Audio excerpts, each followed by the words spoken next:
7ویں سپارے کے آغاز میں اللہ تعالیٰ بتا رہے ہیں کہ یہودیوں کی اسلام دشمنی عیسائیوں سے بڑھ کر ہے، اور اللہ تعالیٰ بتا رہے ہیں کہ اگر اللہ تعالیٰ کا کلام پڑھنا ہے، سمجھنا ہے، تو غرور نفس کو نکالنا ہوگا۔ قسم کا جو کفارہ ہے وہ مقرر کر دیا اللہ نے، اور پھر بتا دیا کہ شراب، جوا، آستانے، پانسے، یہ سب گندے کام ہیں۔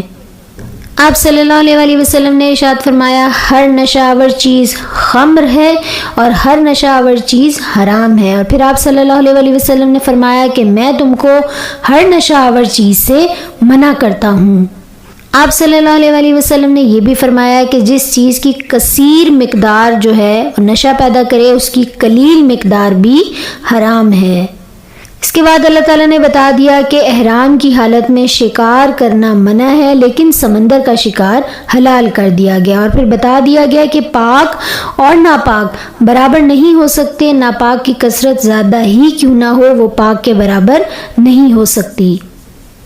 مشرکین نے کچھ جانوروں کو معبود ٹھہرا لیا تھا، اسے ذبح نہیں کرتے تھے اور نہ ہی ان سے خدمت لیتے تھے، تو اللہ تعالیٰ نے بتا دیا کہ اللہ نے تو کوئی بھی جو بحیرہ، صائبہ، وسیلہ اور حام اللہ نے تو نہیں بنائے، اور یہ لوگ اللہ پر جھوٹی تہمت لگا رہے ہیں۔ اس کے بعد اللہ تعالیٰ نے یہ بتا دیا کہ انبیاء سے بھی قیامت کے روز محاسبہ ہوگا، اور خاص طور پہ اللہ تعالیٰ نے جو عیسیٰ علیہ السلام کے ساتھ قیامت کے دن مکالمہ ہونا ہے، اللہ نے اس کا ذکر فرمایا، اور سورت آخر میں آخرت کا ذکر ہے، اور یہ بتا دیا گیا کہ بادشاہت اور قدرت وہ صرف اللہ رب العالمین ہی کے لیے ہے۔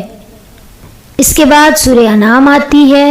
انعام کے معنی ہے مویشی، مکی صورت ہے یہ۔ ابن عباس رضی اللہ تعالیٰ عنہ کی روایت کے مطابق جب یہ صورت نازل ہوئی تو 70,000 فرشتوں کا نزول بھی ہوا، اور یہ صورت بیک وقت نازل ہوئی۔ اللہ تعالیٰ کی حمد و ثنا سے سورت کا آغاز ہوتا ہے، اور اللہ تعالیٰ بتا رہے ہیں کہ کائنات کس طرح سے وجود میں آئی۔ منکرین اللہ کی نشانیاں دیکھنے کے بعد منہ موڑ رہے ہیں، اللہ تعالیٰ منکرین کے اعتراضات کے جوابات بھی دے رہے ہیں، اور بتا رہے ہیں کہ اللہ وہ ذات ہے جو روزی دیتا ہے، لیتا نہیں ہے۔ اس کے بعد اللہ تعالیٰ بتا رہے ہیں کہ اللہ کی گواہی سب سے بڑھ کر ہے۔ منکرین نے حق اس کلام پاک کو ایسے پہچانتے ہیں جیسے کہ وہ اپنے بیٹوں کو پہچانتے ہیں۔ مشرکین قیامت کے روز بھی جھوٹا بیان دیں گے، اور اللہ تعالیٰ کے سامنے کھڑے ہو کے اللہ کی قسم کھا کر کہیں گے کہ ہم ہرگز مشرک نہ تھے۔ چونکہ انہیں دنیا میں جھوٹ بولنے کی عادت تھی، اس لیے وہاں پہ بھی جھوٹ ہی بولیں گے۔ اس کے بعد اللہ تعالیٰ بتا رہے ہیں کہ منکرین کے دلوں پر پردے ڈال دیے گئے ہیں اور کانوں میں گرانی ہے، وہ خواہ کوئی نشانی بھی دیکھ لیں ایمان نہیں لائیں گے۔ اس کے بعد اللہ تعالیٰ بتا رہے ہیں کہ کاش تم اس وقت کی حالت دیکھ سکتے جب وہ دوزخ کے کنارے کھڑے کیے جائیں گے۔ اس وقت وہ کہیں گے کہ کاش کوئی صورت ایسی ہو کہ ہم دنیا میں واپس بھیج دیے جائیں۔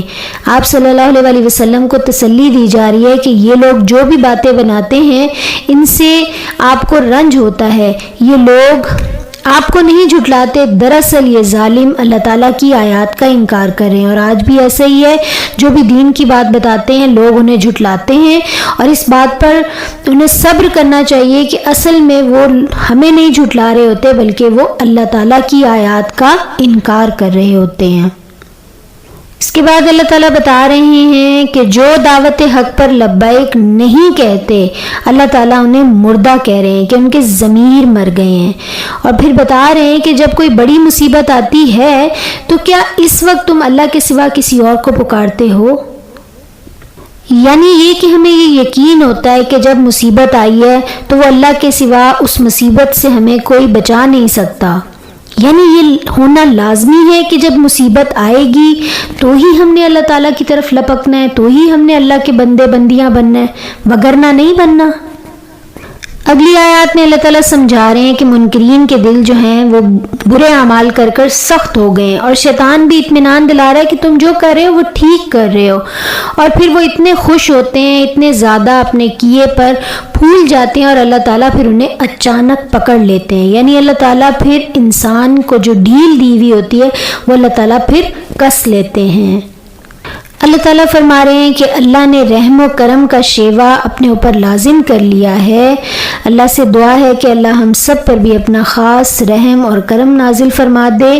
اللہ تعالیٰ ہمیں بتا رہے ہیں کہ غیب کے خزانے کی چابیاں اللہ تعالیٰ ہی کے پاس ہیں۔ اس کے بعد ابراہیم علیہ السلام کا ذکر ہے کہ اللہ تعالیٰ نے انہیں آثار کائنات کا مشاہدہ کروایا اور ابراہیم علیہ السلام نے یکسو ہو کر اپنا رخ خالق کائنات کی طرف کر لیا۔ اس کے بعد دیگر انبیاء علیہ السلام کا ذکر ہے کہ تمام کے تمام ہی صالحین تھے۔